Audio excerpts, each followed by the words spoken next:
Il y a un an, Haïti était frappé par un tremblement de terre qui a dévasté une grande partie du pays et qui a fait des milliers de morts et de blessés.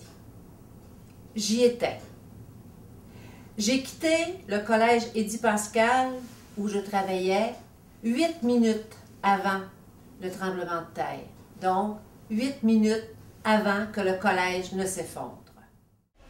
Bonjour Whitmeyer. Bonjour Rosine. Professeur de littérature et de philosophie au collège Édith-Pascal. Whitmeyer était avec moi lors du tremblement de terre. Nous avons vécu ça ensemble.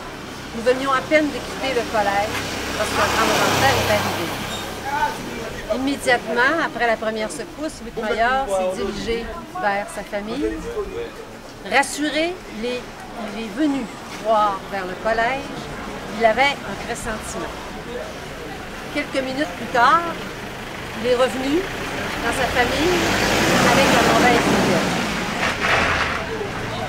Whitmeyer, que représentait pour toi le collège Édith-Pascal? Alors, le collège Édith-Pascal, c'est un collège où je travaillais depuis un bon nombre d'années. Alors, c'est que M. Eddy, qui est le directeur, n'est pas seulement le directeur du collège, mais aussi c'est un ami de la famille.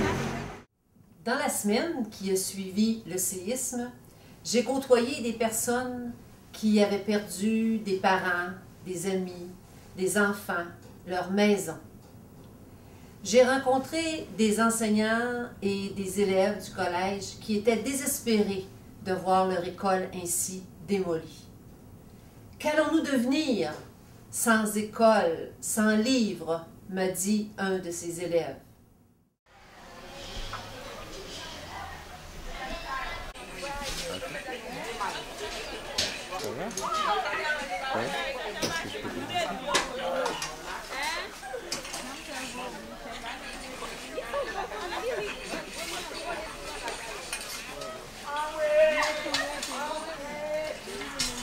Oui, Osé, voici Sam, ça c'est Sam, Angelica, et voici ma femme, Colette, et ça c'est ma petite voisine, elle vient à côté de chez moi. Alors c'est comme ça, alors on vit ici, bon, on attend. Il était à l'intérieur de sa maison, le toit a tombé sur sa tête. Et sa grand-mère était avec lui et sa grand-mère est morte.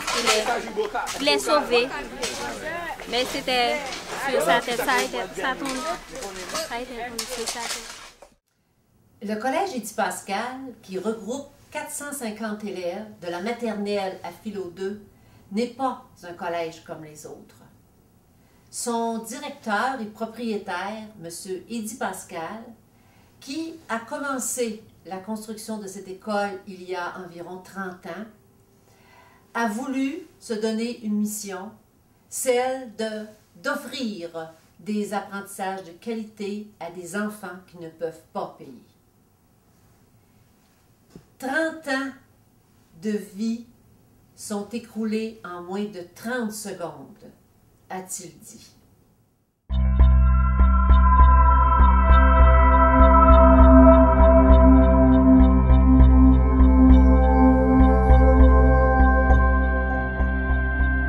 Voilà, tout le travail qui a été fait pendant près de 30 ans. Et voilà, les résultats, ça n'a pas pris quand même 30 secondes. Bon, la vie est ainsi faite. On ne l'aurait jamais imaginé, on ne l'aurait jamais pensé. Et c'est ce qui est arrivé. En tout cas, je crois que c'était un beau rêve. Non seulement on a toujours cru qu'on ne peut compter pour changer ce pays que par l'éducation.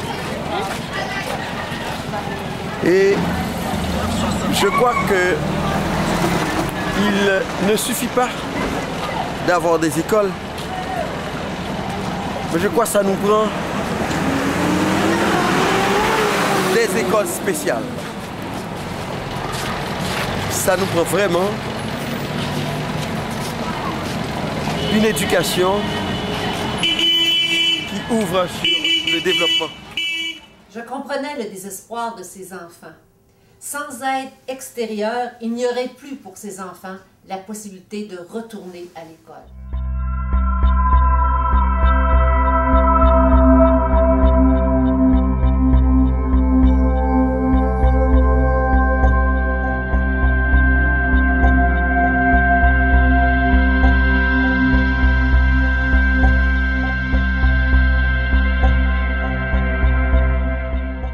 J'ai donc décidé de redonner espoir à cette communauté en les aidant à reconstruire cette école qui leur est si chère.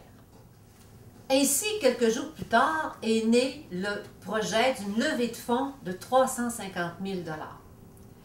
Pour atteindre cet objectif, je dois vendre 40 000 sacs à 10 $ chacun. Je suis donc à la recherche d'amis, de beaucoup d'amis, en fait, devrais-je dire, de 40 000 amis. Quel beau projet pour le monde de l'éducation dans lequel nous œuvrons. En plus de savoir exactement où va l'argent, vous permettez à des enfants d'un milieu plutôt défavorisé d'avoir accès à une éducation de qualité. Quel beau moyen de redonner espoir et confiance à un peuple, sinon par le biais de l'éducation. Profitons de ce triste anniversaire, le 12 janvier 2011, pour dire aux Haïtiens que nous ne les avons pas oubliés. Chaque sac représente 3 briques dans la construction de l'école. Imaginez si, au cours de cette journée, 20 000 élèves vendaient chacun 1 ou 2 sacs. Ce serait merveilleux, je suis certaine que nous pouvons y arriver. Vous pouvez suivre toute l'évolution de ce projet sur le site web suivant que vous verrez à l'écran, www.haïti.re-cep.org. Merci et souhaitons-nous bonne chance.